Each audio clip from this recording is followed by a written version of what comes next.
बहुत हो गया प्रतिक्रमण, अब प्रतिकार होगा। प्रतिकार होगा विकोदर, और वो भी उचित स्थान पर। और अब हमारा लक्ष्य होगा कौरव सेनापति द्रोण।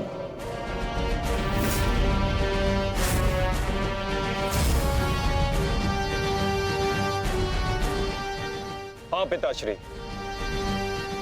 कर्ण के पास केवल एक ही अस्त्र था अर्जुन के विरुद्ध, और वो उसका प्रयोग कर चुका है।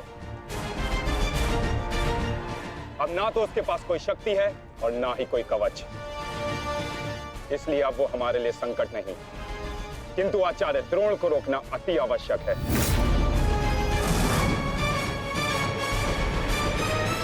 उन्होंने आज भी हमारी सेना को बहुत भारी क्षति पहुंचाई है।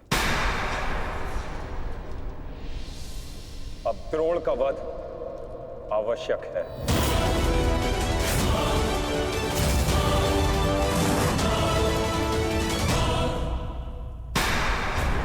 पिताश्री, पिताश्री,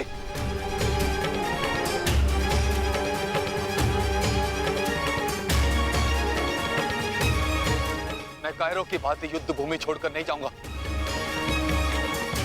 मैंने मित्र दुर्योधन को वचन दिया और मैं अपना वचन नहीं तोड़ सकता। एक बात का स्मरण रहे अश्वत्थामा, कि धर्म अधर्म की बात करना हमें शोभा नहीं देता।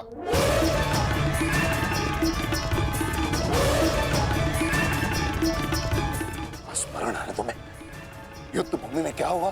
भीम तुम्हारा वध करने वाला था पुत्र। उसने यदि आज नहीं किया तो कल अवश्य कर देगा।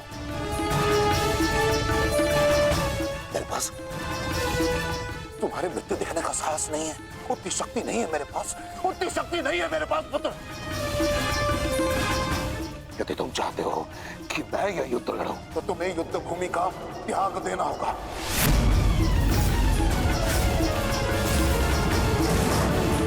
वचन दो मुझे कि तुम युद्ध भूमि का त्याग कर दोगे।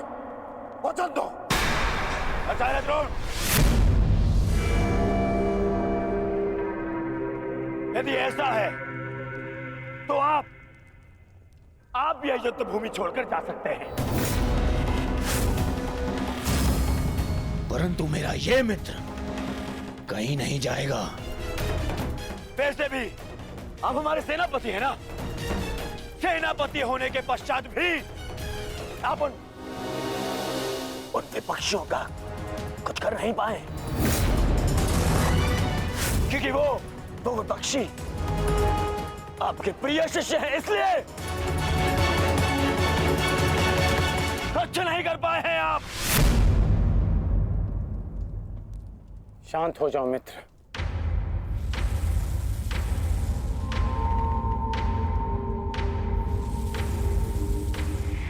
मित्र दुर्योधन सत्य कह रहे हैं।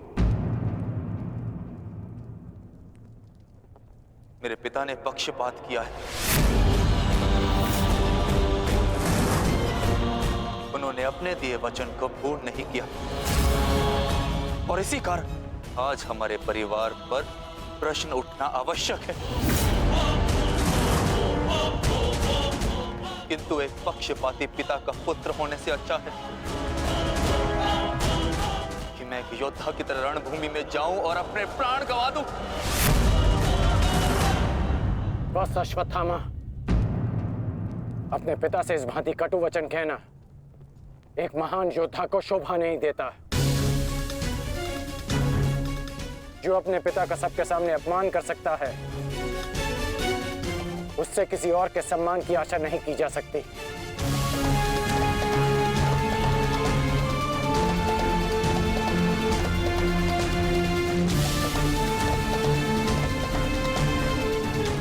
क्षमा कर दीजिए पिताश्री, परंतु मैं इस युद्ध भूमि को छोड़कर कहीं नहीं जाऊंगा।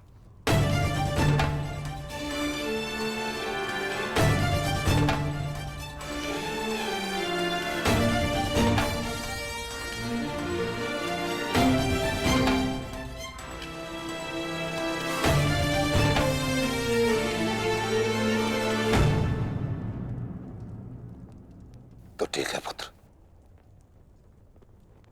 मैं तुम्हारी इच्छा का मान रखता हूं और आशा करता हूं कि नर्क से दूर रहने की शक्ति तुम्हारे पिंडदान में हो। आज केवल तुम्हारे कारण मुझे संपूर्णता से धर्म का त्याग करना होगा। एक पुत्र पिता के लिए बल होता है, परंतु आज तुम मेरे लिए निर्बलता सिद्ध है। और आप भी सुन लीजिए युवराज, यदि मैंने अपने संपूर्ण जीवन काल में पुण्य किया है तो उन समस्त पुण्यों का मैं कवच निर्मित करता हूं। यदि अपने जीवन में मैंने अपने शिष्यों को समान रूप से देखा होगा तो इस कवच को कोई नहीं फेंक सकता, कोई नहीं। यदि मैंने अपने शिष्यों को संभावना से कम और समर्पण से अधिक शिक्षा नहीं दी होगी तो आज मेरे हाथों से मेरे शस्त्रों को कोई नहीं छीन सकता। इसलिए मैं भारद्वाज पुत्र द्रोण प्रण लेता हूं कि इस कुरुक्षेत्र में जो योद्धा मेरे समक्ष आएगा मैं उसका वध कर दूंगा।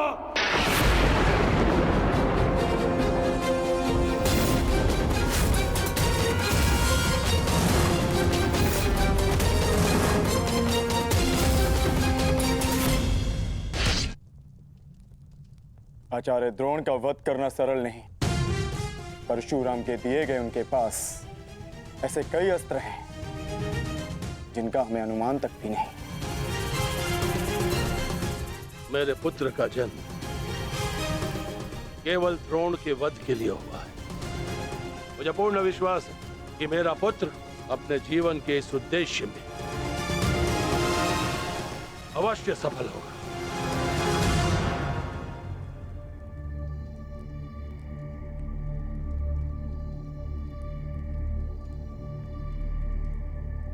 ये युद्ध सरल नहीं है कर्ण। तुम्हें अपना ध्यान केवल युद्ध पर केंद्रित करना होगा। मेरी चिंता का कारण मोह है वृषाली। वो मोह जो बड़े से बड़े योद्धा को निर्बल कर देता है, और किसी की निर्बलता शत्रु का सबसे बड़ा शस्त्र न बन जाए। बस इसी बात की चिंता है। तुम्हारी चिंता स्वाभाविक है पार्थ। आचार्य द्रोण का वध करना सरल नहीं है, दृष्टद्युम्न के लिए भी नहीं।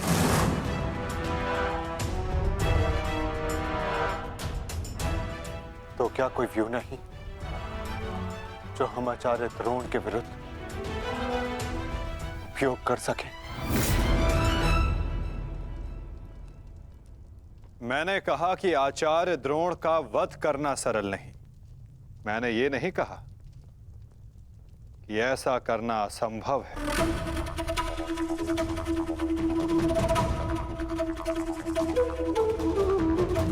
एक व्यू है जिसे आचार्य द्रोण भी नहीं तोड़ सकते।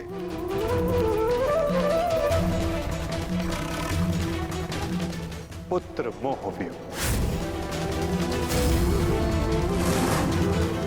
आचार्य द्रोण को परास्त करने का केवल एक ही अस्त्र है,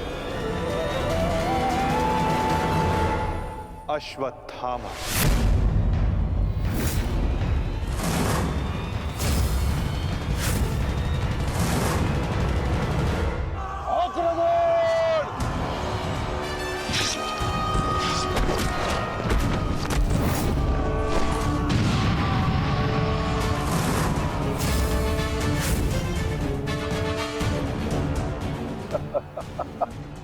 अच्छा है, तीसों भाई एक साथ मेरे समक्ष आ गए।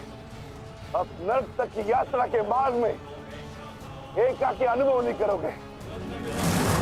सावधान देव।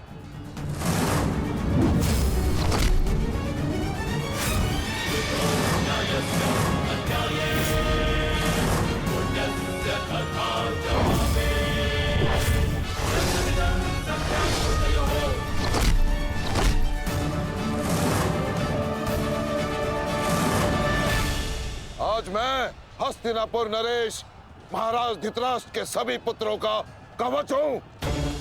यदि किसी ने भी उन्हें हानि पहुंचाने का दुस्साहस किया तो उसे मृत्यु मैं स्वयं दूंगा, और ये मेरा संकल्प है।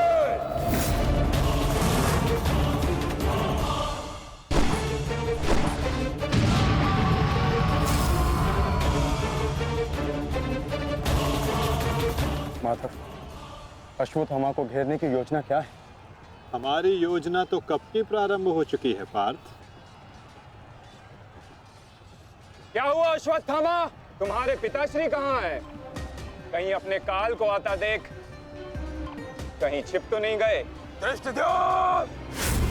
ना आचार्य द्रोण किसी से भयभीत है और ना ही उनका पुत्र।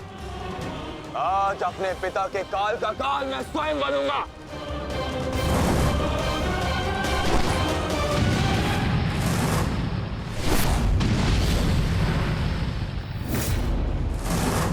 बस इतना ही सीखा है अपने पिता से? आओ अश्वत्थामा, आज मैं तुम्हें जीवन का पाठ पढ़ाता हूं। भाग कहां रहे हो कायर? साहस है तो द्वंद्व करो। आरती, पीछा करो।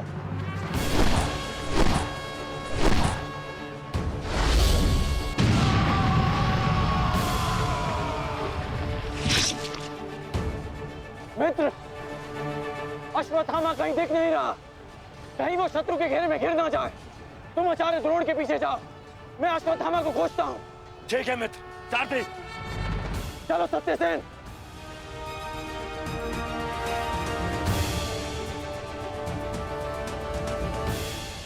तुम मेरे पिताश्री के काल हो, मेरे नहीं। परंतु आज मैं तुम्हारा काल बनकर आया हूं। सावधान!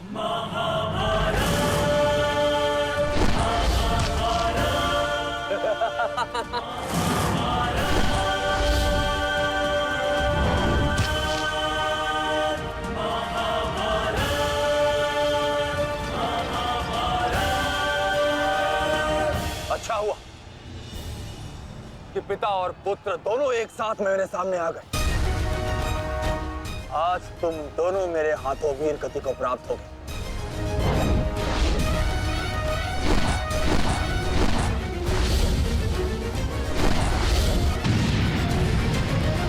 गुरुदेव, आज तो आपने भीम से अश्वत्थामा को बचा लिया था, किंतु कब तक? अब चाहे हमारा वध कर दो, किंतु हमने भी आज संकल्प लिया है कि मृत्यु दोनों पक्षों में होगी।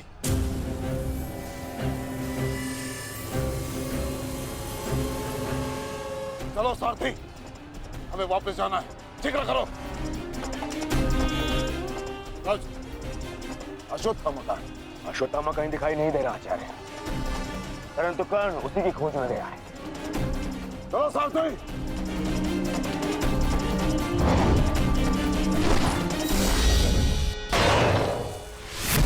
अब तुम्हारी सहायता के लिए ना कोई सैनिक है और ना कोई व्यू। अब तुम दोनों को मेरे हाथ से कौन बचाएगा? सावधान! अश्वत्थामा, तुम स्वयं व्यू में खड़े हो। इस व्यू को शमशान व्यू कहते हैं। कदाचित तुम्हारे पिता ने तुम्हें इस व्यू के विषय में बताया ही नहीं होगा। अपने चारों ओर देखो।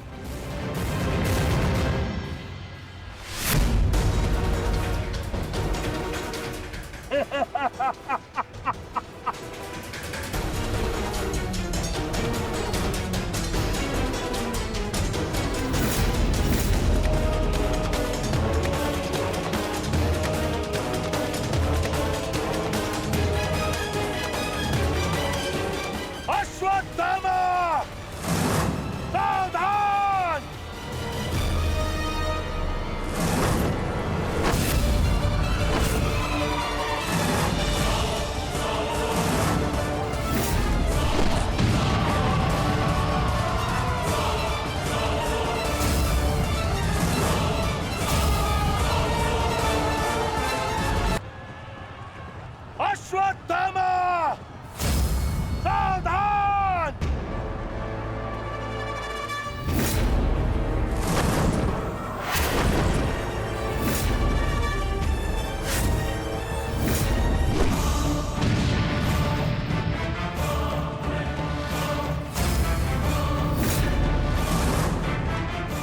दूसरों की चिता के लिए सजाई गई लकड़ी कभी कभी स्वयं को भी जला देती है धृष्टद्युम्न। अर्जुन, अंगराज कर्ण अश्वत्थामा की रक्षा के लिए शमशान व्यू में आ चुका है। हमारी योजना संकट में है।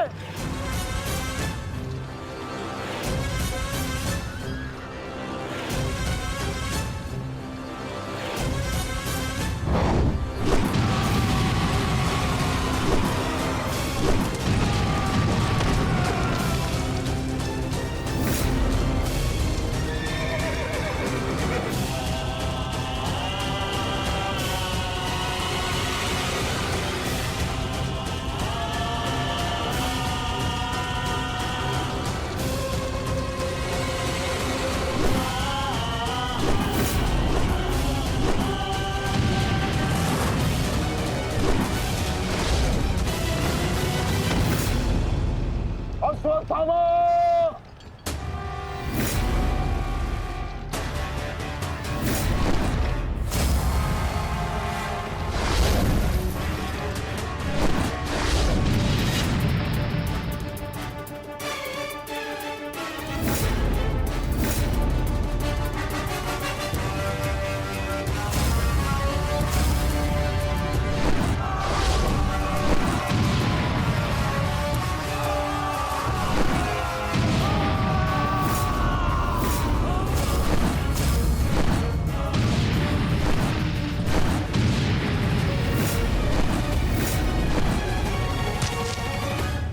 अंगराज,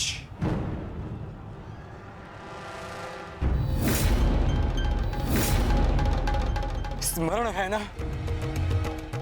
कि हमारा द्वंद्व का निर्णय आना अभी शेष है। मैं युद्ध का आह्वान देता हूं।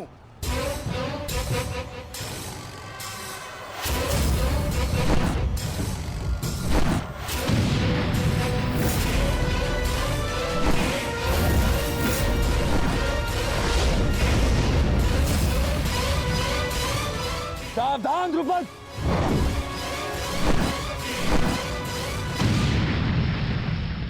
मेरा ही राज्य मुझसे ही छीनकर मुझे ही आधा राज्य भीख में दिया तुम्हारे पिता ने, और जिस आधे राज्य पर तुम शासन कर रहे हो वो मुझे स्वीकार नहीं है। इस अपमान का प्रतिशोध आज अवश्य लेकर रहूंगा। जो अपनी पुत्री का अपमान होने से न रोक सके वो अपने राज्य और अपने सम्मान की रक्षा क्या करेगा? तुम उस विषधर के समान हो जिसके विषदंत टूट चुके हैं। मेरी बात मानो और समर्पण कर दो, तुम्हारे प्राण बचे रहेंगे। प्राण तो अब तेरे नहीं बचेंगे।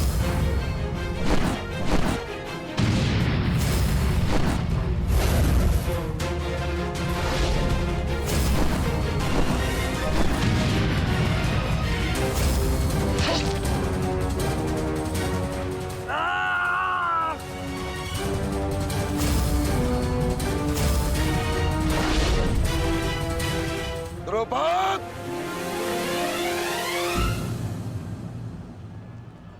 तुम्हारी शत्रुता केवल मेरे साथ है, उसका प्रतिकार तुम मेरे पुत्र से मत लो,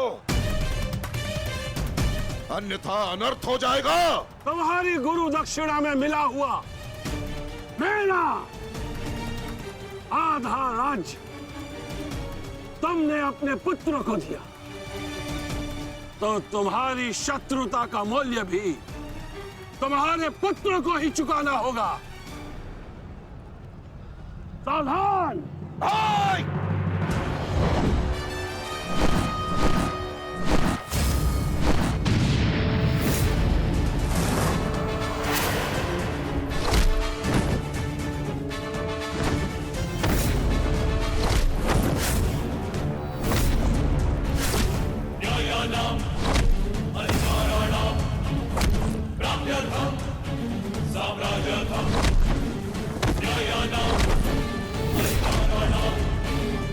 दुर्योधन, भीम ने तुम्हारे और 5 अनुजों का वध कर दिया है। और अभी उसकी रक्त पिपासा बुझी नहीं है दुर्योधन। और उस दिशा में देखो, द्रोण द्रुपद नरेश के साथ द्वंद्व में व्यस्त है। अब केवल तुम ही उस भीम को रोक सकते हो दुर्योधन, शीघ्रता करो। तो क्या द्वंद्व बीच में छोड़कर जाओगे दुर्योधन? उसके लिए उनका अनुज पर्याप्त है। आप जाइए, इनके द्वंद्व की कामना मैं पूर्ण करता हूं।